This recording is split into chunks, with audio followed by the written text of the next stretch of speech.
I'm Babette Sandman. I have been on the Duluth Indigenous Commission.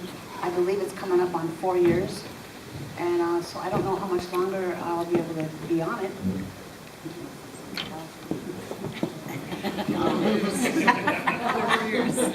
4 more years.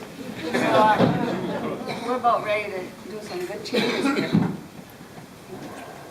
So what we're going to do is some of us are going to be telling some stories and how we relate to the ethnographic study to our own stories, our own ancestry. Oh yeah, I wanted to acknowledge Rick and Skip. Do you want to stand up, please? 2 of our spiritual elders in the community that do so much healing work and prayers for people, and they helped some people right prior to this gathering tonight, and we wish for all your work and your spiritual work and help. I'm an enrolled member of White Earth. I live in Duluth, and I work with juveniles, and my goal is to be called Grandma Babette by everybody.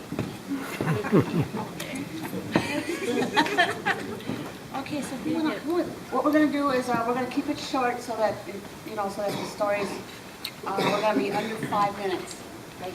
Or less. Or less. Under 5 minutes or less. Well, wait a second. Some people aren't going to be 5 minutes. I heard you say. No, we don't have to go a whole 5 minutes, but under 5 minutes. So I know attention spans can get kind of. I'm not speaking, so somebody got my 5 minutes. Attention spans can get, kind of hard this time of night, but if you know that we're going to be under 5 minutes, you can listen to our stories. So, and we'll start with whoever. Who wants to start first? You can, here or there. You want to start first? Okay. This just came to me tonight, how to start this out. I've lived in Duluth most of my life, so London Road has its own personality. Some of you that aren't from here, you're not going to even know what I'm talking about, but the ones who are from here, you know what I mean. London Road, And then there's the West End, where I'm from, the friendly West End. And, the West Duluth. But there's another section that I wanted to talk about a little bit, was First Street. My family name is Woodrow, or Budrow. There's 2 spellings of that, B-U-D-R-E-A-U or B-U-D-R-O-W. My grandmother, Margaret Budrow, started out in Fond du Lac. And I am so interested, and I want to say this in front of historians. What happened? What happened in Fond du Lac? I'd really like to know. How did that removal happen? Because I feel like my grandmother was enticed to have 80 acres in White Earth. Can you imagine the shock? How many of you have been to White Earth? Okay, not many of you? It's like North Dakota. So to come from Fond du Lac to White Earth had to have been, back in the 1800s, had to have been a shock to get 80 acres of what? Sky and grass. I mean, I always think of that. So that's how we became White Earth tribal members. And from there, it was my grandmother born, my dad, and then my dad came to Duluth and met my mother. My dad's favorite place was First Street, and I don't know if many of you know about First Street. It's still going today. It's been going for years. A big family lives on First Street. My dad always considered the people on First Street his family. And but one of the beautiful things that happened back then was an Indian Center. And it was called American Indian Fellowship Association. We called it AFA. And my uncle, Vic Budrow, ran that Indian Center. So if you can imagine, right now, there's a liquor store on First Street. It was upstairs of that liquor store. Back then, there wasn't a liquor store, but right now there is. It was upstairs of that.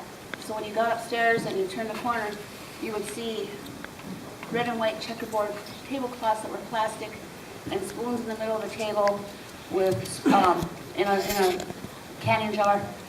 And then coffee was set up, sometimes some soup, always something to eat. And one of the people I remember the most very fondly was Gene Savage. He was an elder, I believe he was a very respected elder back then. I was 16 years old. But I would visit him every day there, and he would just talk about all kinds of stories that I'll have to tell the historians about for the next story. But he would talk to me about all kinds of things, and he would tell me who I was related to in Fond du Lac, and I loved visiting with him, and that's what an Indian Center was to us, you know. You'd also see clothes sitting there, so if you didn't have clothes, there was always some clothes there.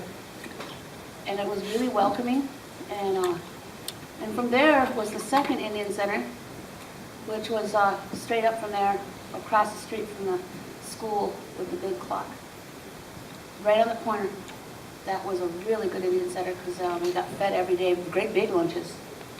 And Renee Babette's grandmother, or mother, I'm not sure if it was her grandmother or her mother, cooked for my dad, who was always there. And so it's kind of like a community thing, you know, when you start looking at these stories, you wouldn't believe how we're all interconnected in these stories. They had powwows there, and I think I was 14, and all the Indian people at the powwows kind of made it seem like you need to stand up nice and straight when you dance. And I was doing that, and they were just proud of me, like, look at how she's dancing. So I'd always remember that today when I dance, to stand up nice and proud. Don't sit and look at my feet. So, is it getting close to 5 minutes? Okay. Well, that's all I wanted to say about the Indian Centers, and that's a story that's kind of getting invisible, like it never happened. And so I think we need to breathe air into AFA again, as far as, you know, people existed back there that held the Indian Center for the streets that had so many people drinking, and they were feeding them, and they were doing the best they can with the bare bones Indian Center. And so I just want to honor our Indian Centers that we had. May